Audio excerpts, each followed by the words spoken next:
J'invite l'homme de Dieu qui ce matin, par qui ce matin le Seigneur va nous faire encore du bien. Alléluia. Nous avons dit tout à l'heure dans la louange que Dieu nous fait tellement du bien. Et ce matin encore, il va nous faire du bien.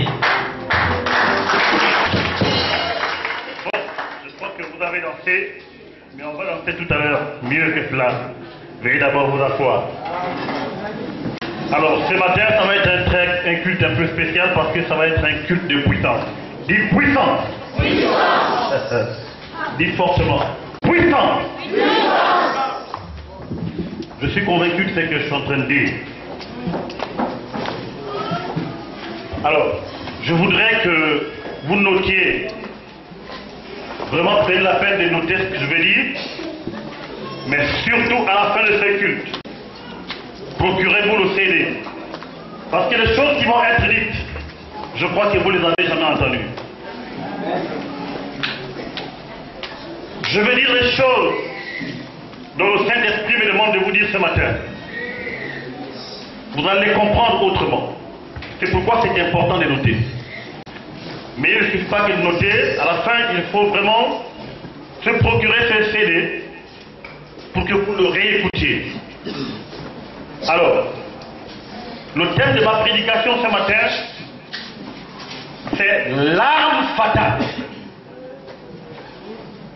L'arme fatale. C'est même mieux que vous notez ça. L'arme fatale. Vous comprenez ça? Alléluia. Ne soyez pas crispés. Il y a des grandes révélations. L'arme fatale. Mais avant, on va faire comme à l'école. On va expliquer les mots que l'on va utiliser. C'est important que l'on comprenne la profondeur de ces mots.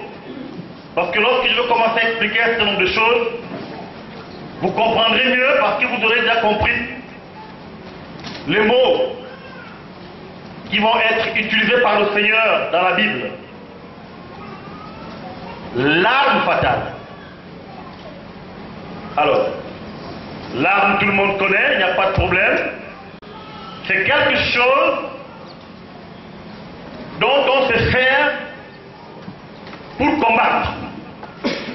Une arme, c'est quelque chose avec laquelle on combat, ou bien dont on se sert pour, si vous voulez, accomplir quelque chose.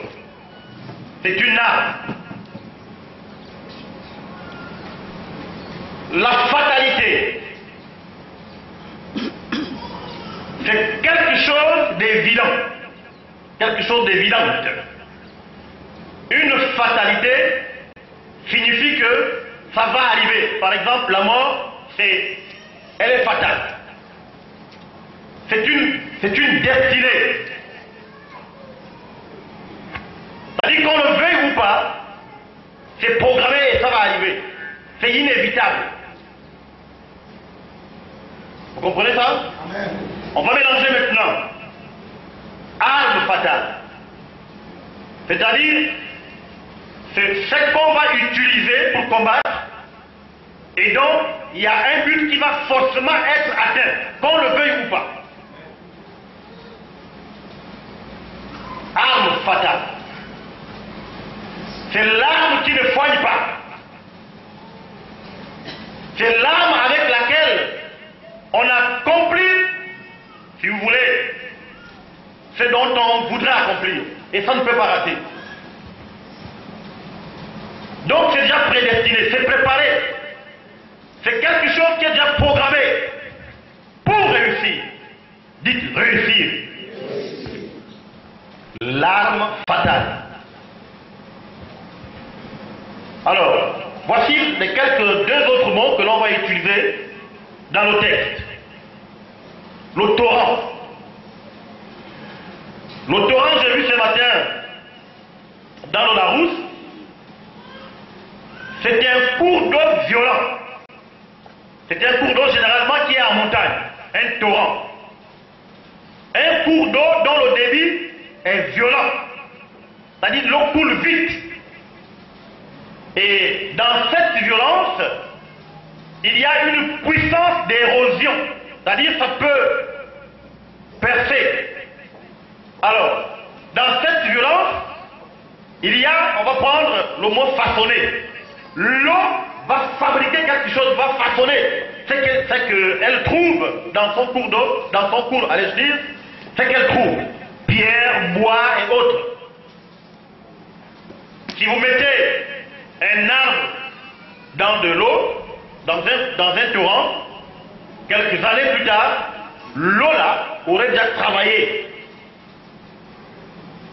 C'est une eau donc qui est comme, on peut dire, un artisan. C'est une eau qui travaille.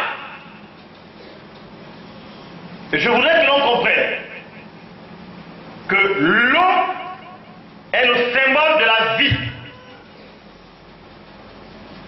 Et l'eau torrentielle ici, qui vient du torrent, n'est pas n'importe quelle eau. C'est une eau qui a le pouvoir de façonner, une eau qui a le pouvoir de transformer, une eau qui a le pouvoir de créer. Ça va être fort. Vous allez comprendre. Je prends le temps pour expliquer ces mots-là. Parce que quand on va les lire, vous allez comprendre la révélation. Une forte révélation ce matin, Tata, mon frère. Poli. Alors, le poli dont je vais parler, le nom poli ici, n'est pas l'adjectif qui signifie respectueux, qui signifie respecte les règles de la société et autres. Le nom poli que l'on va voir dans les Écritures vient du verbe polir. Et que signifie polir? Alors, polir, si vous voulez, c'est rendre éclatant, brillant, lisse. Est-ce que vous comprenez? Polir, si on prend un arbre ou un bois, une sculpture, après l'avoir fabriqué, maintenant il faut enlever toute la partie qui est rigueuse, de façon à ce que ça soit lisse. Et quelque chose qui est lisse, quand vous la mettez au soleil, il y a les reflets du soleil qui tapent dessus. Est-ce que vous comprenez? Donc, polir également consiste à arranger, à concevoir quelque chose de façon spéciale. Et vous allez voir que poli et torrent sont ensemble. Le torrent va faire donc un travail. Le torrent qui représente la vie va, si vous voulez, accoucher quelque chose. C'est-à-dire qu'il a créé, il a fabriqué. Mais non seulement ça, après, il va poncer la chose. Et la chose va devenir polie. Donc, luisant. Ce n'est pas n'importe quel. Vous comprenez ça? Voici les deux mots dont je voulais d'abord expliquer pour nous aider à comprendre ce dont le Saint-Esprit voudrait nous révéler ce matin. L'histoire sur laquelle nous allons nous baser est une histoire connue de tout le monde. C'est l'histoire de David et de Goliath. Elle se trouve dans 1 Samuel à partir du chapitre 17. Alors, logiquement, j'aurais souhaité que l'on lise tout le chapitre. Nous sommes un dimanche et c'est la parole qui doit parler elle-même. Je sais que ça va être un peu long, mais je vous en supplie, pour nous permettre de comprendre la révélation profonde, il est bon que l'on lise le chapitre 17. On va faire un effort pour lire vite, mais même si on lit doucement, c'est la parole. Parce que ce que je veux dire, c'est ce qui est déjà écrit. Je voudrais simplement nous faire connaître la révélation ce matin. Retenez que le terme de la prédication de ce matin, C'est l'arme fatale. Lisons la parole de Dieu. Ouvrons le livre dans 1 Samuel, au chapitre 17. C'est une histoire connue, je sais. La guerre entre Goliath et David, on connaît. Même le vainqueur, on connaît déjà. Tout ça, il n'y a pas de problème. Mais vous savez, la parole est tellement puissante que autant de prédicateurs peuvent nous expliquer la même histoire, mais Dieu se révèle puissamment à qui il veut. Alléluia. Alors, lisons l'histoire. Les Philistins réunirent leurs armées pour faire la guerre et ils se rassemblèrent à Soko, qui appartient à Juda. Ils campèrent plutôt entre Soko et Azekah, à Éphès d'Amamim. Saül et les hommes d'Israël se rassemblèrent aussi. Ils campèrent dans la ville de Térébin et ils se mirent en ordre de bataille contre les Philistins. Les Philistins étaient vers la montagne d'un côté et Israël vers la montagne de l'autre côté. La vallée les séparait. Un homme sortit dans le camp des Philistins et il s'avança entre deux armées. Il se nommait Goliath. Il était de Gath et il avait une taille de 6 coudées et un empan. C'est environ près de 5 mètres. Sur sa tête était un casque d'airain. Il portait une cuirasse et des cailles de bois et 5000 cycles d'airain. Il avait aux jambes une armure d'airain et un javelot d'airain entre les épaules. Les poids de sa lance étaient comme une souple et différente, voilà. Et la lance pesait 600 cycles de fer.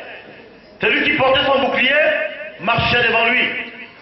Les Philistins s'arrêta et s'adressa aux troupes d'Israël.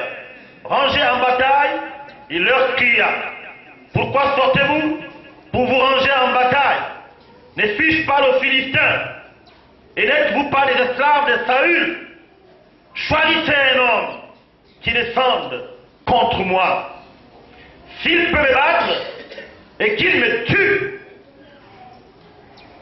nous vous serons assujettis. Mais si je l'emporte sur lui et que je le tue, vous serez assujettis et vous nous servirez. Le Philistin dit encore: je jette en dehors de ce jour un défi de l'armée d'Israël. Donnez-moi un homme et nous nous battrons ensemble. Saül et tout Israël entendirent ces paroles du Philistin et ils furent effrayés et saisis d'une grande crainte. Or David était un fils de cet Ephratien de Bethléem de Juda. Retenez Bethléem. Ça va nous aider à comprendre une chose. À la limite, soulignez Bethléem. David est de Bethléem. Et c'était un fils de Bethléem en Juda. C'était le fils d'un certain nommé Isaïe, qui avait lui 8 fils. Et du temps de Saül, était vieux, avancé en âge. Les 3 fils aînés d'Isaïe avaient donc suivi Saül à la guerre. Le premier de ses fils était parti pour la guerre et il s'appelait Eliab. Le second, Abinadab. Et le troisième, Shama. Eliab, Abinadab et Shama étaient les frères de David, tous fils d'Isaïe. David était le plus jeune. Soulignez le plus jeune. Et lorsque les 3 aînés eurent suivi Saül, David s'en alla de chez Saül et revint à Bethléem pour faire paître les brebis de son père. Les Philistins avançaient matin et soir, ils se présentaient devant il se présente pendant 40 jours. Ça c'est Goliath. Isaïe dit à David son fils, prends pour tes frères 7 épha de grains rôtis et 10 de pain, et cours au camp vers tes frères. Porte aussi ces 10 fromages au chef de leurs milliers, tu verras si tes frères se portent bien. Tu verras si tes frères se portent bien. C'est le papa d'Isaïe, le papa Isaïe qui dit ça à son fils David. Ils sont avec Saül et tous les hommes d'Israël dans la vallée des Téribites, faisant la guerre aux Philistins. Alors David se leva de bon matin, il laissa les brebis à un gardien, prit sa charge et partit comme Isaïe le lui avait ordonné. Lorsqu'il arriva au camp, l'armée était en marche pour se ranger en bataille et pousser les cris de guerre. Israël et les Philistins se formèrent en bataille, armée contre armée. David remit les objets qu'il portait entre les mains du gardien de l'armée. Aussitôt arrivé, il demanda à ses frères comment ils se portaient. Tandis qu'il parlait avec eux, voici le Philistin de Gath, nommé Goliath, s'avançant entre les deux armées, hors des rangs des Philistins, et il tint le même discours que précédemment. Et David les entendit. À la vue de cet homme, qui est Goliath, ceux d'Israël s'enfuirent devant lui et furent saisis d'une grande crainte. Chacun disait, avez-vous vu avancer cet homme? C'est pour jeter à Israël un défi qu'il s'est avancé. Si quelqu'un le tue, le roi le comblera de richesses. Il lui donnera sa fille. Il affranchira, donnera la fille et il affranchira la maison de son père en Israël. David dit aux hommes qui se trouvaient près de lui, que ferait-on à celui qui tuera le Philistin et qui ôtera le propre au-dessus d'Israël? Qui est donc ce Philistin, cet incirconcis, pour insulter l'armée de Dieu vivant? Le peuple répétant les choses lui dit, c'est ainsi qu'on fera à celui qui le tuera. Eliab, son frère aîné, qui avait entendu parler à ces hommes, fut enflammé de colère contre David. Et il dit, pourquoi es-tu descendu? Et à qui tu as laissé ces peu de brebis dans le désert? Je connais ton orgueil et la malice de ton cœur. C'est pour voir la bataille que tu es descendu. David répondit, qu'ai-je donc faire? Ne puis-je pas parler ainsi? Et il se tourna de lui pour s'adresser à un autre.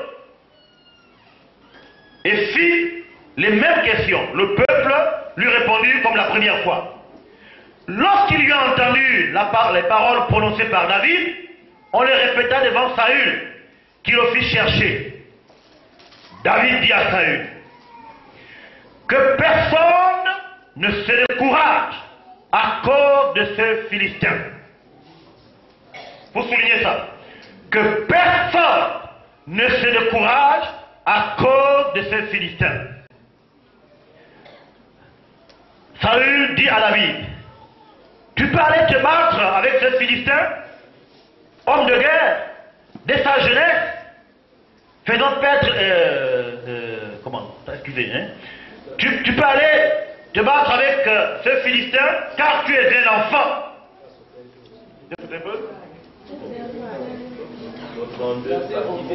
Alors, on reprend donc à partir du 32. David dit à Saül que personne ne se décourage, il faut souligner ça, à cause de ce Philistin. Ton serviteur ira se battre avec lui. Ça c'est David qui le dit. Soulignez également ça. Saül dit à David, tu peux aller te battre avec ce Philistin, car tu es un enfant, et il est un homme de guerre dès sa jeunesse.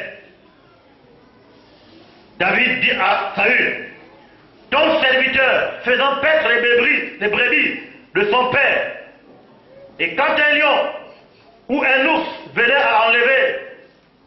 du troupeau, une des brebis bien sûr, je courais après lui, je le frappais, j'arrachais la brebis de sa gueule. Et il se dressait contre moi. Je le faisais le saisissais par la gorge. Je le frappais et je le tuais. C'est David qui explique à Saül. C'est ainsi que ton serviteur, c'est-à-dire que c'est comme ça que moi, David, a terrassé le lion et l'ours. Et il en sera de même du Philistin, de ceux qui incirconcis, comme l'un d'eux, car il a insulté l'armée du Dieu vivant.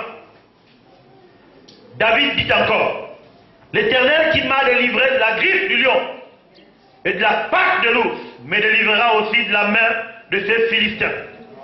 Et Saül dit à David, va, et que l'Éternel soit avec toi.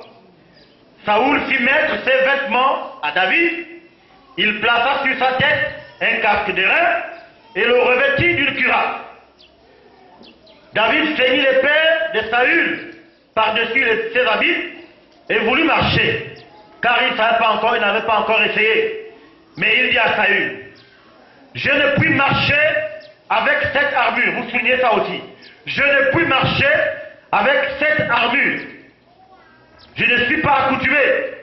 Et il s'en débarrassa. Il faut souligner jusqu'à il s'en débarrassa. Nous allons comprendre les révélations cachées.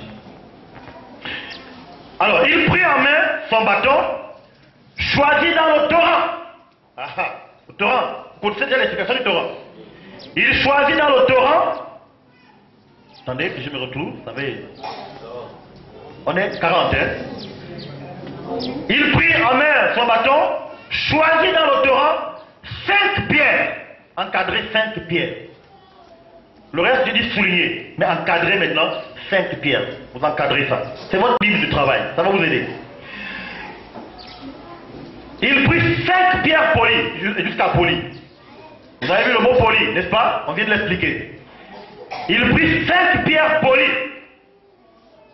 Parce qu'on est. Et les mit dans sa gibecière de berger et dans sa poche. Puis sa fronde à la main, il avança contre le Philistin. Le Philistin s'approcha peu à peu et David et l'homme qui portait son bouclier marchaient devant lui. Le Philistin regarda et lorsqu'il aperçut David, il le méprisa. Soulignez méprisa. Se voyant en lui qu'un enfant. On avait déjà vu souligner un enfant quelque part. Un enfant blond et d'une belle figure. Ça signifie que David était un bel homme. Le Philistin dit à David, ça commence. Suis un chien pour que tu viennes à moi avec des bâtons. Et après l'avoir maudit par ses dieux, il ajouta, viens vers moi, je donnerai ta chair aux oiseaux du ciel et aux bêtes des champs. Ça c'est Goliath qui menace David. D'accord? Ok, 45. David dit aux Philistins, tu marches avec moi avec l'épée. Plutôt, tu marches avec moi contre l'épée. Ah d'accord. Tu marches contre moi avec l'épée, la lance et le javelot. Et moi, à partir de et moi, je marche contre toi au nom de l'Éternel des armées. Au nom de l'Éternel des armées. Vous soulignez ça. C'est votre livre de recherche. Nous allons comprendre toutes ces révélations. Au nom de l'Éternel des armées, du Dieu de l'armée d'Israël que tu as insulté.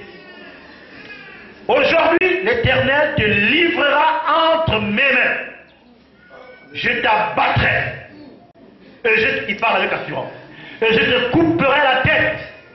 Aujourd'hui, je donnerai tes cadavres du camp des Philistins aux oiseaux du ciel et aux animaux de la terre. Et toute la terre saura qu'Israël a un Dieu. Israël a un Dieu. Alléluia. Alors, on est où? 47. Et toute cette multitude saura que ce n'est ni par l'épée, ni par la victoire, ni par la lance que l'Éternel sauve. Car la victoire appartient à l'Éternel. Alors, vous soulignez, ni que l'Éternel, lui, il ne gagne pas par la lance et par l'épée. Ce n'est pas par la force que l'on gagne. 48. Aussitôt que le Philistin s'est mis en mouvement pour marcher au devant de David, David courut sur le champ de bataille, il rencontra à la rencontre du Philistin. Il mit la main dans sa gibecière et il prit une pierre. Vous encadrez aussi une pierre. Je vous ai dit d'encadrer 5 pierres. Et maintenant vous encadrez une pierre. D'accord? Il mit sa main dans la gibecière et il prit une pierre. Et la lança avec sa fronde. Il frappa le Philistin au front. Et la pierre s'enfonça dans le front du Philistin qui tomba le visage contre terre. Vous soulignez tomber le visage contre terre. Alléluia. Bon, on peut d'abord s'arrêter là. Vous pouvez lire la suite. C'était important. Je n'avais pas programmé que l'on lise comme ça. Je voulais vous raconter l'histoire. Mais vous savez, quand on dit aux gens, après vous allez lire à la maison, pour se rassurer, nous qui sommes enseignants, parfois on voudrait se rassurer. C'est aussi bien, puisque c'est le jour du Seigneur, que l'on lise un peu ensemble. Au moins, je suis sûr que, même quand vous allez encore les lire à la maison, mais nous avons quand même déjà lu, et nous avons quand même compris l'histoire. Alléluia. Amen. Expliquons, racontons. Alléluia. Saint-Esprit parle maintenant. Tu as une forte révélation. Donc que ton peuple écoute, Seigneur, tes oracles. Je t'en supplie, dispose leur cœur et dispose mon cœur également à proclamer ta parole telle que tu me l'as révélée au nom de Jésus. Amen. Alors, on connaît l'histoire, j'ai dit. C'est la guerre. Le peuple d'Israël, sorti de l'Égypte, ne faisait qu'avancer. Quel était le but? Quelle était la destination? Faisons un peu le rappel de ces choses. Excusez-moi, mais il faudrait qu'aujourd'hui, je vous pose de temps en temps des questions. Je sais pourquoi. Je voudrais que vous participiez. Israël, le peuple, continue son chemin. Il sort là du désert. Il a déjà traversé plusieurs étapes. Il allait à une autre étape. Mais Israël va où? À la terre promise. À Canaan. Comprends une chose, frère. Depuis que tu as traversé la mer Rouge, tu as été converti. Ta marche, c'est pour aller à Canaan. Nous tous là, on a un objectif. Nous sommes en train d'aller à Canaan. Notre objectif est de prospérer. Notre objectif est d'arriver là où coule le lait et le miel. Notre objectif est d'être dans le royaume de Dieu. Est-ce que ce n'est pas ton objectif? Mais nous sommes encore en train de marcher comme le peuple d'Israël. Toi, tu es le peuple d'Israël. À toi seul, tu es peuple d'Israël. Nous sommes en train de marcher et nous continuons le chemin.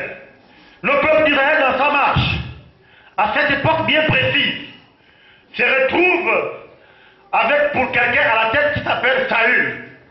Vous comprenez? Nous sommes là maintenant. Et on a traversé beaucoup de choses. Nous sommes à l'époque où c'est Saül qui a été investi comme roi par Samuel. C'est Dieu qui l'a demandé. Et dans cette marche, il y a toujours des combats. Savez-vous que la marche d'un chrétien vers la terre promise, il y a toujours des combats. Est-ce que vous comprenez? La marche du chrétien vers le royaume est une marche avec beaucoup d'obstacles. Mais au fur et à mesure qu'on les franchit, on en trouve d'autres. Il faudrait que vous compreniez la profondeur de la révélation. Alors, comme le peuple d'Israël, il nous arrive à un moment donné d'être face à une nouvelle situation. Le peuple d'Israël se trouvait en ce net moment face à une nouvelle situation, face à des Philistins, face à des obstacles, face à un géant. Parmi ces obstacles, il y avait quelqu'un qui était puissant et on l'appelait Goliath. Dans ta vie, mon frère, il y a des obstacles que tu as survécus. Il y en a certainement les armes que tu as utilisées. Ça a marché. Le peuple d'Israël a utilisé des armes aussi. Ils ont battu beaucoup d'autres armées. Mais il arrive à un moment donné, on est en face de nous une nouvelle armée. Le peuple d'Israël se trouve devant les Philistins. Il semblerait que ces Philistins avaient pris un peu le dessus sur le peuple d'Israël. Et l'armée de Dieu était devenue un peu peureuse. Ils avaient l'habitude d'utiliser leurs armes. Ils avaient l'habitude d'utiliser les armes. Mais ce n'était pas l'arme fatale. L'arme dont je voudrais vous parler aujourd'hui, c'est l'arme fatale. L'arme qui a été prédestinée. L'arme qui a été choisie depuis. Ce n'est pas n'importe quelle arme. Alors, au-delà du fait qu'ils avaient souvent eu des victoires, cette fois-ci, ils avaient en face d'eux, dans le cas des Philistins, dans les nombreux problèmes dans votre vie, il y a un problème spécial qui bloque, qui semble être difficile à résoudre. Ces jours-là, l'armée d'Israël s'est confrontée à un géant, dites géant. Il s'appelait Goliath. Toi aussi, tu es certainement confronté au moment où je parle, en ce moment, à une nouvelle difficulté. Il y a un Goliath qui te barre le chemin. Vous comprenez ça? Il y a un Goliath qui te barre le chemin. Le Goliath est en train de barrer le chemin. Et Goliath, il se sentait tout puissant. Il a défié le peuple d'Israël. Il a dit que c'est lui qui va me battre. De toutes les façons, je donne toute mon armée. Vous comprenez ça? Il était trop sûr de lui. Mais, dans cette armée, il y avait les enfants de quelqu'un. Ce quelqu'un était de Bethléem. Je vous ai dit de souligner Bethléem. J'aimerais vous rappeler une chose. Jésus-Christ est né à Bethléem en Judée. Jésus-Christ est né à Bethléem en Judée. Il y avait donc Isaïe qui avait ses 8 enfants et il avait envoyé 3. Eliab, Abinadab, Shama. Ils sont allés pour le combat parce qu'ils étaient grands. Et Isaïe a dit au plus petit, j'ai dit de souligner le plus petit, c'était un petit enfant. La Bible dit que c'était un beau garçon. Un mignon garçon, il était blanc et beau. Beau de figure. Il y avait ce petit enfant. Vraiment un petit enfant. J'aimerais vous dire que ne négligez pas les petits enfants. La Bible ne dit pas, laissez venir à moi les petits enfants. Je suis en train de vous décliner la révélation petit à petit. Suivez les étapes. Oh, il y avait un petit enfant du nom de David, qui lui aussi était né à Bethléem, la ville de Jésus. Frère, nous lisons la même Bible, nous lisons la même histoire, nous la comprenons chacun de sa manière, mais le Saint-Esprit se révèle à ses serviteurs selon qu'il le veut. David était déjà en train de nous expliquer quelque chose. Dans cette histoire, le tout petit David, celui que l'on néglige, avait déjà reçu une révélation dont il voudrait nous expliquer. Et donc, je voudrais nous expliquer ce matin. Retenez que ne négligez pas les conseils des petits enfants. Ne dit-on pas toujours dans les dictons de tous les jours qu'on a toujours besoin d'un plus petit que soi? David, il était tout petit. Personne ne pouvait faire confiance à David en ce qui concerne la guerre parce qu'il était tout petit. Ne néglige pas les petites choses dans ta vie. Ne néglige pas même les petites paroles qui semblent être des paroles bénies. Ne néglige pas. Cette parole va t'aider à surmonter le problème qui est ton Goliath. Et Isaïe va dire à David, mais écoute, voici à manger. C'est sûr que tes frères ont fait là-bas. Va leur apporter à manger. David, lui, venait dans le but de nourrir ses frères et de voir comment ils se portaient. D'ailleurs, c'est pourquoi il s'est soucié d'eux. Il a demandé comment vont-ils. On l'a lu. Quand il arrive, il se rend compte que même ses frères sont impuissants devant une situation problème, devant une armée qui s'est dit la plus forte, et devant un gangster, un colosse que l'on appelait Goliath. Près de 5 mètres environ. Si on le décrit, il était vraiment costaud. C'était un géant. Des géants. Et David va se rendre compte que ses frères, son sang à lui, étaient en difficulté. Il y avait une situation. David a dit, écoutez, qu'est-ce qu'on peut faire à quelqu'un qui peut battre? C'est Goliath. Quand les frères l'ont entendu parler comme ça, ils ont dit, attends, où est-ce que tu vas en venir? Qu'est-ce que tu veux dire? Quitte là, petit! Combien de fois on dit, quitte là, petit? Ne chassez pas les petits. Alors que tu as une situation problème dans ta vie, alors que les choses commencent à se dépasser, même quand ton fils te demande, papa, c'est comment? Non, quitte là! Il ne faut pas chasser le petit. Il m'est arrivé de chercher mon téléphone. Mon téléphone. Et mon fils David, gloire soit donnée à Dieu qu'il ait eu ses noms. Il ne sait pas encore parler. Et puis il m'a dit, papa, folle. J'aurais pu dire, quitte là.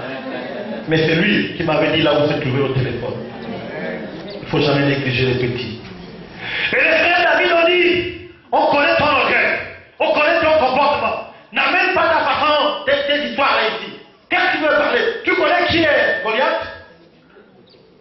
Vous comprenez ça? Le Saint-Esprit s'était déjà choisi David pour lui donner la révélation forte. Quand David a réfléchi, il a entendu la voix du Saint-Esprit. Il a entendu la voix de Dieu.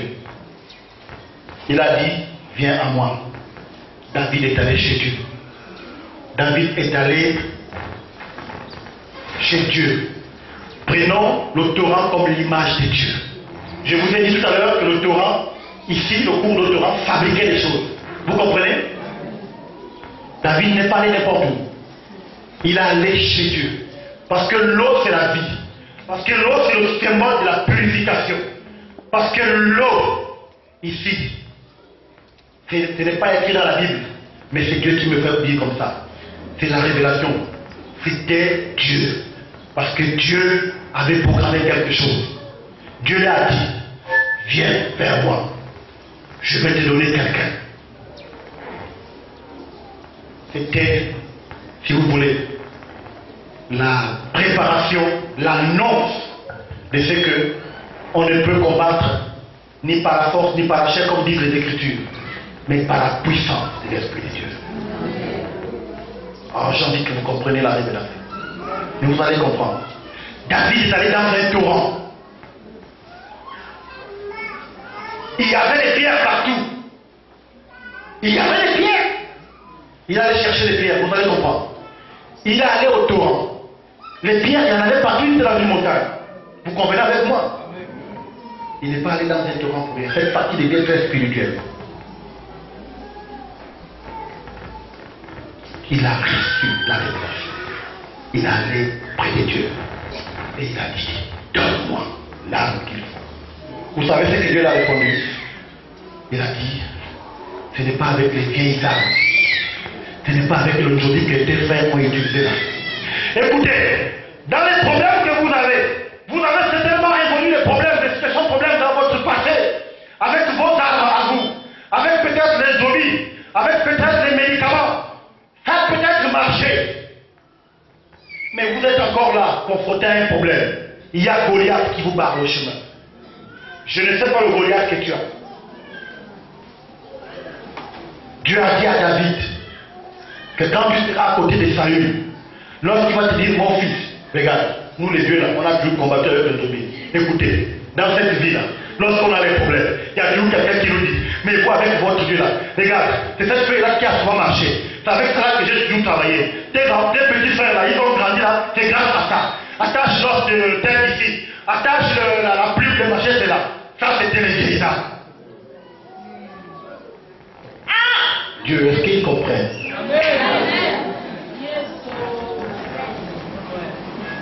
Dieu l'a dit, tu vas prendre quelqu'un. Dites quelqu'un. Ce n'est pas écrit. Je vous ai encadré 5 pierres. Les pierres là avaient un nom. Les pierres là avaient un nom. Vous avez encadré 5 pierres dans votre document? Il a dit, mon fils, viens. C'est l'eau, le Torah, appelé. Vous savez, Dieu se manifeste par plusieurs images. Dieu n'a pas une image fixe. Il se manifeste par une personne comme toi. Il se manifeste. Tu peux entendre sa voix. Tu peux... C'est la nuée, on a vu dans la Bible parfois, sous forme de nuée, etc. Sous forme de colonne, pour venir dire ça c'est mon fils. Dieu s'est manifesté sous forme de torrent. Parce qu'il avait à préparer les pierres là-bas. Il avait déjà préparé quelque chose. L'arme fatale. Il avait déjà programmé l'arme fatale. Il l'a fabriqué. On a dit que poli, c'était fabriqué. Parce que ces pierres-là, ce n'était pas n'importe quelle pierre. C'est des pierres que l'eau avait déjà arrangées. Des pierres luisantes. Des pierres qui brillent. Des pierres que lorsqu'on met au soleil, l'eau est faitable. Des belles pierres. Ces pierres avaient un nom. Dites un nom.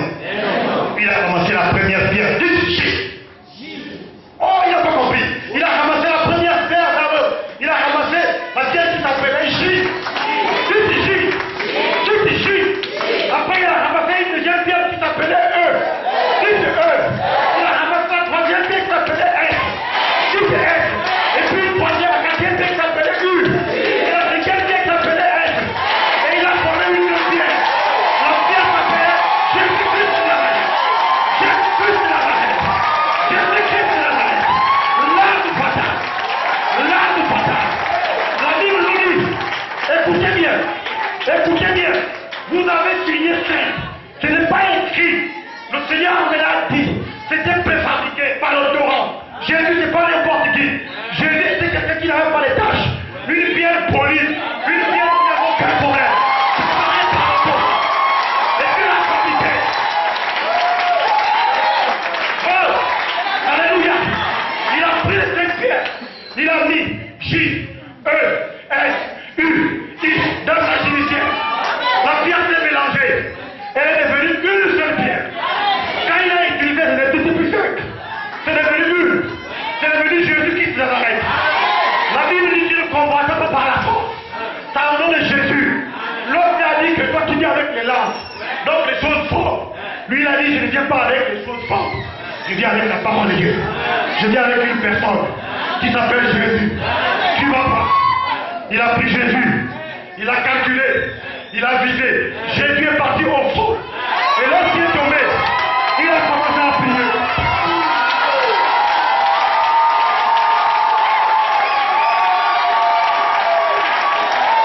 Alléluia.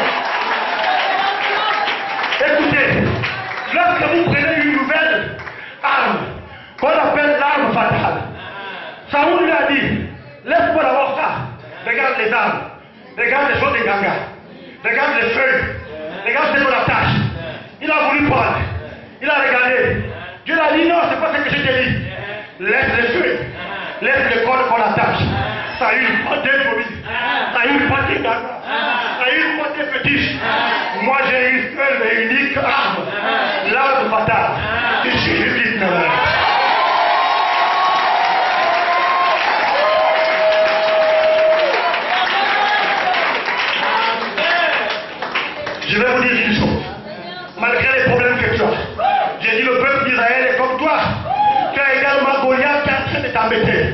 Mon frère, ma soeur, arrête d'aller voir les gangas. Ce sont les vieilles armes de Saül. Maintenant, ce qu'il te faut, c'est de prendre Jésus-Christ dans la tête. Mais Jésus devant toute situation. Et ton problème sera résolu. Oui, Dieu me l'a dit. Et j'ai compris cette révélation. Et c'est pourquoi j'ai dit aux chants de chanter qu'il n'y a personne qui soit semblable à lui. Parce que lui, il a été poli dans le torrent, fabriqué spécialement. Et l'arme fatale, on a vu que c'est une arme qui a été préparée, qui a été destinée. Jésus a été préparé depuis. C'est l'arme qui ne soigne pas. Pendant que les Philistins sont en train de menacer, pendant que vous avez des problèmes, les menaces, les Goliaths, je vous dis une seule chose. Armez-vous de Christ, il va résoudre votre problème. Christ suffit. Et voici l'autre révélation. Vous savez, c'est que le zombie convertit. C'est que les feuilles changent. Les guérisons obtenues par d'autres cas. Parfois ça marche. Il avait gagné beaucoup de batailles avant. Parfois ça marche. Mais ça va jusqu'où? Mais lorsque vous commencez à évangéliser, et que vous commencez, est-ce que vous savez que même dans les évangélisations, il y a des Goliaths. Moi j'ai été un Goliath. Lorsque j'ai entendu la parole de Dieu, il est là mon père spirituel. J'ai commencé à faire la analyse. Il dit attention, moi je suis un prêtre. Je ne suis pas venu rester dans votre église. On peut peut-être échanger, écouter un peu la parole. Mais Jésus lui disait, tu vas comprendre. Mais la Bible nous dit que lorsque Goliath a été vaincu par Jésus, il a commencé à le reconnaître comme Seigneur et Sauveur parce qu'il s'est mis à genoux. Il s'est mis à genoux. Goliath est tombé. Il a adoré Dieu. Goliath a adoré Dieu. Dans l'évangélisation, vous allez rencontrer des Goliaths. Ne forcez pas les choses. Proclamez seulement la parole de Dieu. Lorsqu'il va accepter, vous allez le voir venir ici. Et il va adorer Dieu. Oh, alléluia. Le Goliath qui en toi va tomber ce matin. Il faudrait que tu le réalises. C'est fini les craintes. Il y a quelqu'un qui veut te dire une chose. C'est une petite voix. C'est la voix de Dieu. Elle est si douce pour te dire, ne craignez pas. David a dit à ses frères, ne vous inquiétez pas. N'ayez plus peur. La Bible te dit ce matin. La Bible dit la parole de Dieu. N'aie plus peur. Ne crains rien. Tu as Jésus devant toi. Oh, j'étais le vendredi chez une merveilleuse famille. Le frère m'a fait un témoignage. Mais quand il a dit, il ne savait pas que ça allait dans mon cœur. Peut-être qu'il n'a même pas réalisé. Le frère, je ne sais pas si est dans la salle, mais peut-être que c'est sa femme est dans la salle. Il m'a dit qu'ils n'ont pas venu le voir, pasteur. Ils ont dit quand on te regarde, tu as vraiment la puissance. Tu as vraiment le pêche. Mais tu es dans quelle fraternité? Toi, tu es où? Toi, tu es dans quelle fraternité? Autrement dit, tu es dans quelle utopie? Tu es dans quel temple de Wiki? Mais toi, tu brilles, tu es fort. Le frère lui a dit, je suis dans une fraternité spéciale. Ma fraternité s'appelle Jésus-Christ de Nazareth.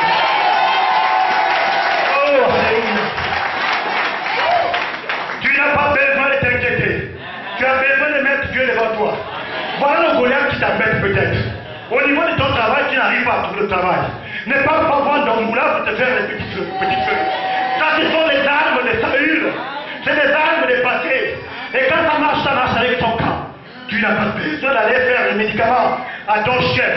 Tu as besoin simplement de faire confiance à Jésus et de dire à ton chef, Jésus t'aime.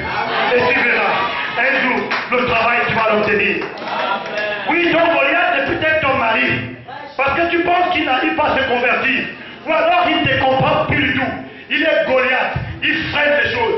Tu fais toutes les armes. Tu as essayé de mille manières. Tu as dû même voir dans les conseils. Je te dis ce matin comme David. Fais simplement confiance à Jésus et celui. C'est Jésus-Christ de Nazareth. Prie le Seigneur. Ton mari va se convertir. Je ne sais pas quelle maladie tu as. C'est le Goliath qui te bloque en ce moment. Mais chacun de vous a un Goliath. Je ne sais pas à quel moment vous êtes allé vous réfugier, je ne sais pas, dans d'autres types de médicaments. Mais Jésus te dit ce matin que tu n'as besoin que de faire confiance à un seul et unique, à une arme qui ne faille pas. C'est Jésus-Christ de Nazareth. Alléluia. Oh frère, c'est la révélation que j'avais ce matin. Je ne suis pas venu pour beaucoup prier et pour beaucoup parler. Je voudrais seulement vous faire comprendre une chose.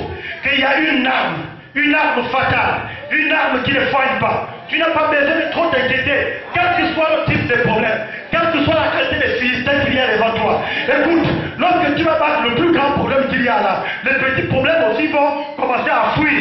La Bible dit que lorsque Goliath est tombé, même les Philistins ont fui. Il faudrait que tu battes Goliath. Maintenant, frère, tu as confiance. Tu as confiance à cette parole. Et tu sais que David s'est servi de Jésus pour combattre Goliath. Si Goliath, on lui dit qu'il avait fait 5 mètres, ton problème à quel niveau? Toi-même, tu peux le combattre. Ce matin, tu vas devenir David. Ce matin, tu vas dire Goliath, quitte, sors au nom de Jésus. Simplement. Et ton problème va être fini. Lève-toi, je te supplie. Lève-toi. Oh là là, j'invite les gens. Nous allons chasser Goliath. Nous allons chasser Goliath. Alléluia. Oh, ce qui n'est pas Christ. Il n'y a pas un problème qui n'est pas Jésus-Christ de Nazareth. Oui, quel que soit ton problème. C'est pourquoi je vous ai dit qu'il fallait danser. Soyez dans la joie. Ne vous inquiétez de rien. Jésus est là. Jésus est là. Alléluia. Alléluia. Chantons danser nos cœurs cantiques. Oh, alléluia. Ne prends pas. Reste concentré. Dans la bataille, on reste concentré. Reste concentré. Ne sois pas dispersé dans tes idées. Nous voulons maintenant combattre Goliath. Il faudrait qu'on en finisse. Parce qu'il faudrait qu'on aille évangéliser librement. Parce qu'il faudrait qu'on fasse convertiblement. Que les Goliaths qui nous bloquent ce matin puissent tomber au nom de Jésus. Alléluia.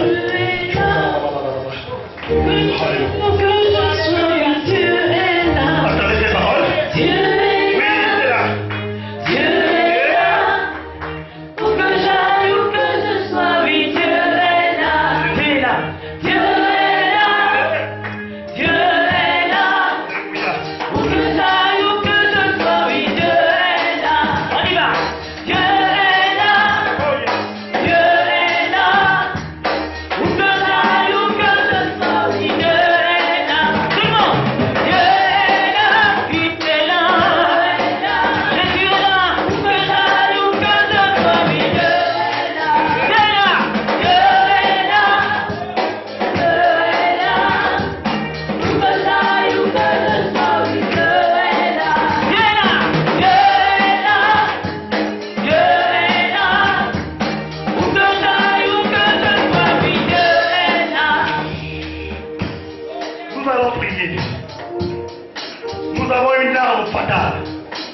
C'est l'arme qui ne soigne pas.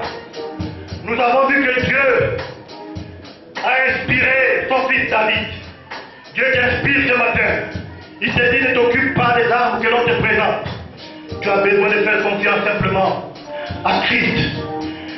Vous voyez que David de Bethléem, Jésus de Bethléem, David est en train d'expliquer au peuple que désormais, il viendra, le Messie. Vous allez laisser les armes avec lesquelles vous combattez. Vous ne combattrez plus qu'avec une seule arme. C'est Jésus-Christ de Nazareth. C'est pourquoi il lui avait pris les filets cela. Il lui avait déjà expliqué cela. Je ne sais pas le problème que tu as, mais il est question que tu réalises. Et que tu te prennes en charge. Il faut que tu pries. Il faut que tu pries. Ce matin, avant que les hommes de Dieu ne viennent confirmer ta propre prière, je voudrais que toi-même tu commences à lutter. C'est un combat. Nous avons vu que c'est un combat. Alors ne prends pas l'épée comme Goliath lui-même. Ne prends pas les casques et les rênes. Prends seulement la parole. Parce que Jésus est la parole. Dis au nom de Jésus. Toi Goliath, tu cites à ce moment le problème qui te tracasse. Au nom de Jésus Goliath, je te demande de tomber. Au nom de Jésus. Commence à prier. Prie, prie, prie.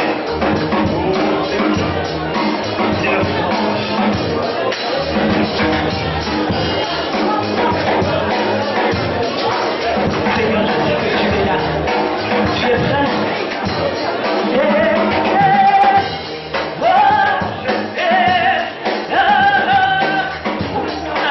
Que je sois, tu es là, Jésus.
Il dit au jour de la détresse, invoque-moi.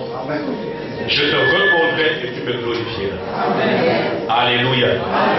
Alléluia. Alléluia. Alléluia. Le Seigneur Jésus lui-même nous a dit, au jour de la détresse, invoque.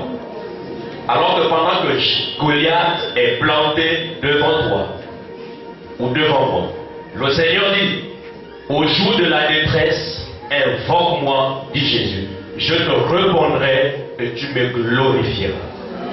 C'est pourquoi ce matin, nous voulons au-delà des murs, au-delà des hommes et au-delà des femmes qui nous regardent, chacun de nous a besoin de se concentrer devant le Seigneur. Même si vous êtes là pour la première fois, même si vous n'avez jamais prié, prier c'est parler à Dieu, c'est s'adresser au Seigneur. Dis un mot au Seigneur. Dis simplement, c'est la personne qui peut dire simplement Jésus. Même si tu ne connais pas prier, tu peux dire Jésus, là, j'ai besoin de toi. Alléluia. Amen. Pas des personnes qui ferment les yeux, qui ouvrent et qui regardent les autres comme ça. Nous ne sommes pas à un spectacle, nous sommes là parce que c'est important. Alléluia. Chacun de nous a sa situation, chacun de nous a son problème. Et nous l'avons entendu. Nous désirons que le sérieux s'installe dans nos cœurs ce matin. Tu sais le Goliath que tu as. Tu sais la situation que tu as. Alléluia. Mais nous allons prier. Nous allons invoquer. Le Seigneur sera sauvé. Nous voulons invoquer le nom du Seigneur. Alléluia. N'ayez pas honte de prier parce qu'il y a quelqu'un à côté de vous, parce que tu ne connais pas parler. Mais si tu ne sais pas parler français, parle même dans ta propre langue. Tu as besoin d'invoquer le nom du Seigneur. Nous encourageons aux personnes assises, même jusqu'aux enfants, de se lever. Parce que nous voulons invoquer le nom du Seigneur. C'est Jésus qui est puissant. Est-ce que c'est les études? Est-ce que c'est le travail? Est-ce que c'est le mariage? Est-ce que c'est la santé? Est-ce que c'est un souci quelconque? Est-ce que c'est un besoin quelconque? Dieu nous a dit ce matin, nous avons besoin simplement de l'invoquer. Même un enfant peut invoquer le nom du Seigneur. Alléluia. Amen. Alléluia. Amen. Alléluia. Amen. Nous voulons adorer le Seigneur. Mais bien aimé, tu vas prier, tu vas dire Seigneur Jésus, j'ai besoin de toi dans ma vie par rapport à la situation que je traverse, par rapport à cette situation. Jésus-Christ de Nazareth, viens te manifester. C'est ce que l'autre a fait. Nous avons besoin de gens qui invoquent l'autre. Il ne faut pas aller loin pour dire Seigneur, tu es bon, tu es merveilleux. Il connaît ça. Il est bon, il est merveilleux. Dis Seigneur Jésus, j'ai besoin de toi par rapport à telle situation dans ma vie. Je veux que tu interviennes par rapport à telle situation dans ma vie. Jésus, je t'invoque pour que tu viennes pour résoudre telle situation dans ma vie. C'est ça. Ne parlez pas, je te rends grâce, je te bénis. Ne dites pas ça. Alléluia. Là, c'est s'adresser à lui afin qu'il vienne pour résoudre notre problème. Prononcez le nom du problème. N'ayez pas honte des personnes qui sont à côté de vous.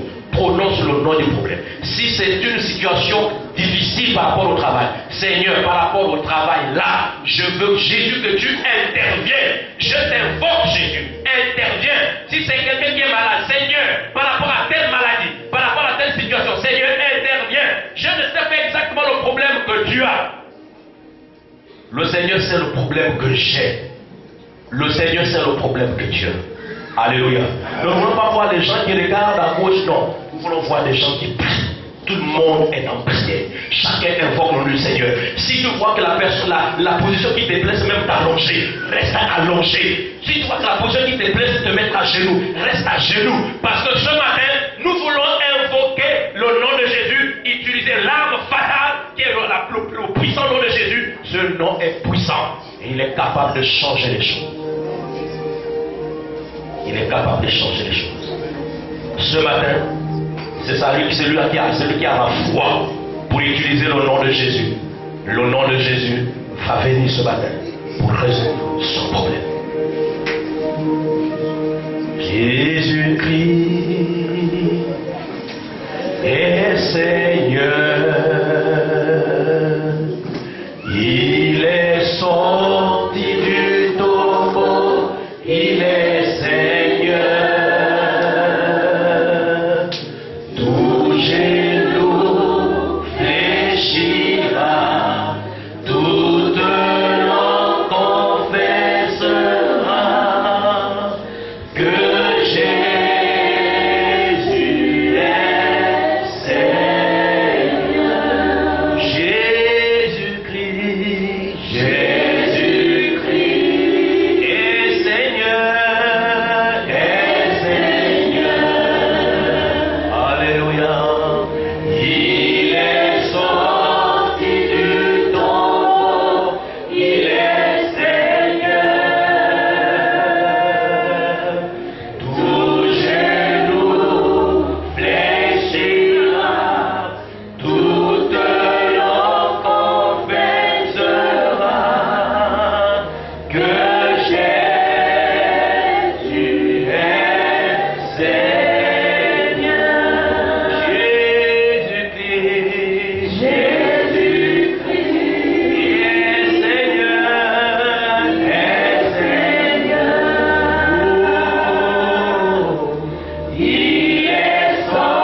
Jésus est en train de préparer. Il est en train de préparer. Alléluia. Oh, alléluia.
savez, tous les dimanches, elles se ressemblent. Je suis tellement convaincu que le Seigneur a visité plusieurs personnes. Il y a des personnes qui sont rentrées dans cette salle avec des douleurs, avec des maux. Et ce matin, présentement, pendant que nous y sommes, ces personnes réalisent, constatent miraculeusement que les douleurs ont disparu. Vous pouvez vous relever, vous pouvez vous tenir debout. Et Jésus va les guérir. Mais pendant qu'ils étaient en chemin, quand ils se sont rendus compte que, puisqu'il a prononcé du parole, quand ils se sont rendus compte que le Seigneur les avait guéris, il n'y a qu'un seul qui est venu sur cette place. Il a rendu grâce. Vous savez, je t'encourage de rendre témoignage. Jésus est grand. Alléluia. Amen. Jésus est grand. Et la parole de ce matin est puissante.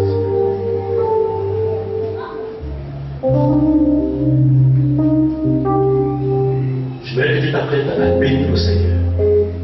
Parce que tu sais comment tu es rentré ici. Et tu sais ce qui se passe lorsque tu essaies de bouger le corps. Tu n'avais pas besoin de bouger le corps. Quand tu es rentré, tu avais les douleurs. Tu n'as pas bien. Depuis combien de semaines? Mais tu sens que le Seigneur t'a touché. C'est merveilleux. Et j'ai confiance en ce nom. Hier, pendant que nous étions au décès le matin, j'étais émerveillé lorsque une dame s'est approchée de nous avec Papa Pierre et la sœur Maman Rose. C'est la dame qu'on m'a ménagé l'année dernière qui vit dans une église quelque part. Elle est restée pendant de longues années. Elle a plus de 30 ans. Elle n'avait jamais fait d'enfant. Les autres ont fait des enfants dans la famille, mais elle non. Et puis, c'est la mère, je me rappelle que c'est la sœur. La sœur qui était chante, mais qui est chanteur, Edith Madame. C'est Edith Madame qui nous l'a amené. Elle dit bon, allons rencontrer notre pasteur, il va prier pour toi. Elle dit mais moi j'aimerais que les pasteurs de prier pour toi. La sœur, la dame est venue. Et puis ce jour, je me rappelle, puisque nous étions en train de recevoir et on a prié pour elle. On a prié avec le nom de Jésus. Fasse un miracle dans sa vie. Et après avoir prié, elle est partie. Ce n'est que hier, quand nous étions au décès, elle s'est approchée de nous dire, après cette prière, le nom merveilleux de Jésus avait mis un fœtus dans son ventre. Le fœtus a évolué, et elle a accouché, et l'enfant aujourd'hui a 15 ans.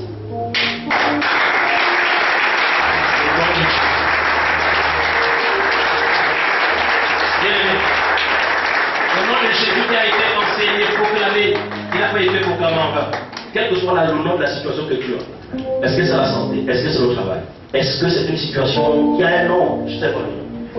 Faisons confiance à la puissance du nom de Jésus. Amen. En ce moment, lorsque tu l'as évoqué, quand tu écoutais la parole, quand tu l'as évoqué, ce nom-là est allé là où tu ne pouvais même pas imaginer. Il est allé là-bas. Il est allé pour ressortir. Il faut faire confiance en ce nom. Alléluia. Amen. On n'a pas besoin qu'on vienne forcément me toucher comme si, comme on a dit, comme si les gangans, on me touche pour me dire, ah ouais. Non, je fais confiance au nom de Jésus. Lui-même, il va là où les gens ne peuvent même pas arriver. Alléluia. Est-ce que tu peux acclamer ce nom?